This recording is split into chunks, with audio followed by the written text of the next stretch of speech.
The Paper Mario series is easily one of my favorite Mario spin-offs and one of my favorite Nintendo IPs in general. This is due to the amazing mix of gameplay, storytelling, and all-around coziness that I can't really find in any other video game like it. That said, the Paper Mario series itself has lost a lot of steam over the last few years. The fanbase can agree on Paper Mario 64 and Thousand-Year Door being the pinnacle of the series, Super Paper Mario being the game that brought on its decline, Sticker Star being the rock bottom, and Color Splash being downright stagnation. So what happened to Paper Mario? How did the series of promising gameplay and story become a game in which we loathe with every new entry announced? Well, today we'll be taking a look at the history of the Paper Mario series. Paper Mario 64 started its life as Super Mario RPG 2, and development was spearheaded by Intelligent Systems. When the game was first shown off at Nintendo Space World in 1997, the world got the first look at the paper design. The initial reaction to it was extremely positive, with many critics praising the game's new art style and direction. From here, Super Mario RPG 2 would go on to be renamed Paper Mario to capitalize on the game's paper aesthetic. From a gameplay perspective, Paper Mario shifts from a simple Final Fantasy style of gameplay to a focus on the overworld and the action commands that were in Mario RPG. Cutting down to only 2 party members at a time, Mario and his partner must solve puzzles in the overworld and fight enemies along the way. The action commands in this game are much more intricate as well, involving more aspects of the controller such as the analog stick. For added charm, the partners are based off Mario's classic enemies, showing that they all don't worship Bowser. Paper Mario 64 is a beloved game that would lay the foundation to an almost perfect sequel. Paper Mario The Thousand-Year Door is in many ways the magnum opus of the Paper Mario franchise. It took everything good about its predecessor and not only polished it up, but expanded upon them. From how action commands are performed, to making special moves more interactive, to adding a new type of command that makes battles even more technical. Stylish moves are related to the new stage mechanic, where you have an audience that will reward you with items, coins, and star power to fill up your special meter. Stylish moves make your audience happier, and can even draw in a bigger crowd. It isn't just about defeating your enemies now, it's also about taking full advantage of the audience to benefit yourself. New mechanics expanding upon old ones isn't just where Thousand-Year Door shines best. It takes Mario to a brand new setting of interesting mini-stories that all tie into an overarching story. In this adventure, Mario will become just about anything from a world-renowned wrestler to a detective. A sequel feeling so fresh is honestly a rarity, and that's why this game will go down as one of Nintendo's most treasured classics. Now we arrive at Super Paper Mario. Super Paper Mario was the first big shakeup for the series. While the game kept quite a bit of its core JRPG elements, the game moved to a 2D platformer type game with the mechanic of being able to go between the 2D and 3D space. Super Paper Mario easily had the most expansive story out of any of the other Paper Mario games to date, and was praised for its world building and character development. The reception on the gameplay change was mixed, however, with many fans and critics longing for a return of the older combat system as opposed to the platformer RPG gameplay. As years went on though, fans began to have more of an appreciation for this game for just how deep the storytelling was, and a cool twist on the 2D RPG. Sadly, the initial shock from the changes in this game was the first domino to fall in the decline of the Paper Mario series. 3 years after the release of Super Paper Mario, fans were treated to screenshots and video of the next entry slated for the 3DS, holding an amazing amount of promise as partners were seemingly back thanks to a placeholder Chain Chomp joining Mario. There is no battle footage, but in screenshots the partner is behind Mario like in the good old days, even seemingly featuring the RPG battle system we all come to love. Yet the first red flag were the stickers present in these early builds. There were no context behind them, but little did we know it was a bad sign. A year later we were treated to more gameplay, and the game had gone over some heavy changes. Partners were removed from the game, and the battle system revolved around stickers.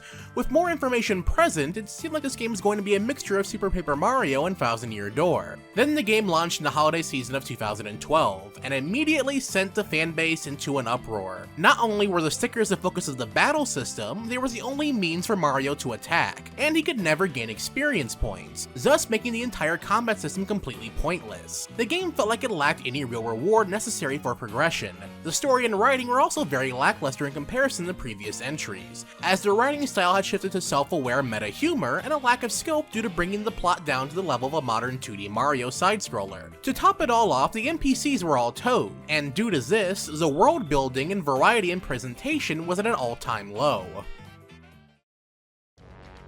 In March of 2016, Nintendo had once again announced that we will be getting another Paper Mario game, and Paper Mario Color Splash was announced for the Nintendo Wii U system. While the game looked pretty cool graphically, it still looked like it had a lot of the same problems of Sticker Star. While critically, Color Splash was praised for its writing, improved combat over Sticker Star, and visuals, it was criticized due to the lack of any real innovation to the series, nor was it an attempt to return to any of the series' original roots. While it would not be fair to call Color Splash a bad game, it really is a disappointing Paper Mario game. Sure, the writing was much more on point compared to Sticker Star, but it still didn't feel like it had any of the same level of life as the original 3. People wonder where a lot of the problems came from. Well, we have to look back at Sticker Star's development. These decisions were sparked by Miyamoto not greenlighting an even earlier build of the game, where he called it a remake of ThousandYear Door, also offering suggestions that the game should only use NPCs and enemies from classic Mario titles. Kensuke Tanabe came up with the idea of taking the paper art style of the series and incorporating that into every aspect of the game. Stickers were born from this idea, and due to this, the developers deemed partners unnecessary. This is probably due to some stickers offering abilities seen from past partners. When it comes to the story, that was affected by a Club Nintendo survey, where only 1% of players who took it liked the story in previous entries. Nevertheless, in regards to the lack of RPG elements in more recent games, in an interview with Rise Tabata, she went on record to say that it would be rather odd to have two competing JRPG series that more or less do the same thing. So instead, Tabata-san wanted the Paper Mario series to focus more on the humorous writing and puzzle-solving aspects, and leave the RPG mechanics to the Mario and Luigi series. This game design philosophy has not sat well with many fans of either series, as while yes, Mario and Luigi is a solid JRPG franchise in its own right, it lacks a lot of the flair and charm that the Paper Mario series has. Not only that, but the Mario and Luigi series has never taken any notes from the Paper Mario combat style, and instead has stayed true to its standard bros mechanic. I honestly believe that in the world of JRPGs, you can have an IP be branched into two different styles. For an example of this, take a look at the Shin Megami Tensei series and the Persona series. So have Mario and Luigi build more on the relationships of the Mario Bros in the Mushroom Kingdom, while having Paper Mario focus on telling fairy tale-like adventures and focus more on the world building. While the first 3 Paper Mario games did have its share of humor, it had a lot of good writing and character development that made the adventure hit home even more. Honestly, the humor was just the icing on top of the cake. Tabata-san has also stated that the development team of the Paper Mario series is unaware of the fan backlash of Sticker Star until development of Color Splash was more or less full steam ahead. At that point, it was pretty much too late to turn back. Nonetheless, if one thing could be said about Color Splash, it's that the look and design is very sharp. This was brought up in an interview, and Tabata-san was asked if there was a possibility of them ever revisiting the first 3 Paper Mario games and remastering them. Her answer was very simple. If we made one, would you buy it? I think if we hear that a lot, that's certainly something we will have to think about. Similar to that of Sega and the Yakuza remasters, Nintendo is open to remastering the original trilogy if there's enough fan demand to justify it. Unfortunately, this answer makes it very hard to read the future of the series. While we could get a remake or a remaster, does this mean they will go back to the whimsical storytelling? The developers have stated that since they had used up the ideas of sticker and paint, they need to look into more ideas of what they could do with the paper aesthetic. I will say this though, Nintendo. I will give you the same proposition I gave Sega with the Yakuza remasters. If you remaster the original 3 Paper Mario games, I will gladly buy 5 copies of each. I credit the Paper Mario series as a series that got me into the JRPG genre. I still remember when I first played ThousandYear Door, my friend brought it over for my 10th birthday.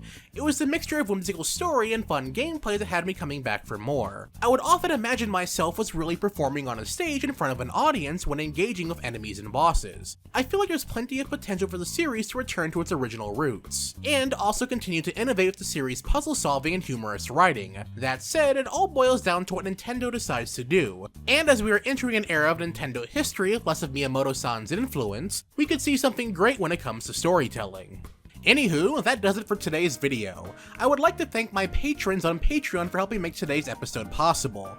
So now I have to ask, what are your thoughts on the whole Paper Mario debacle? Do you see things as I do and wish they would return to the original trilogy's form, or do you prefer the direction of meta humor and more puzzle-solving adventure games? I would really love to hear what you have to say. And if you're discovering my channel for the first time through this video, hey, be sure to subscribe for future reviews, commentaries, let's plays, and more. And as always everyone, thanks for watching.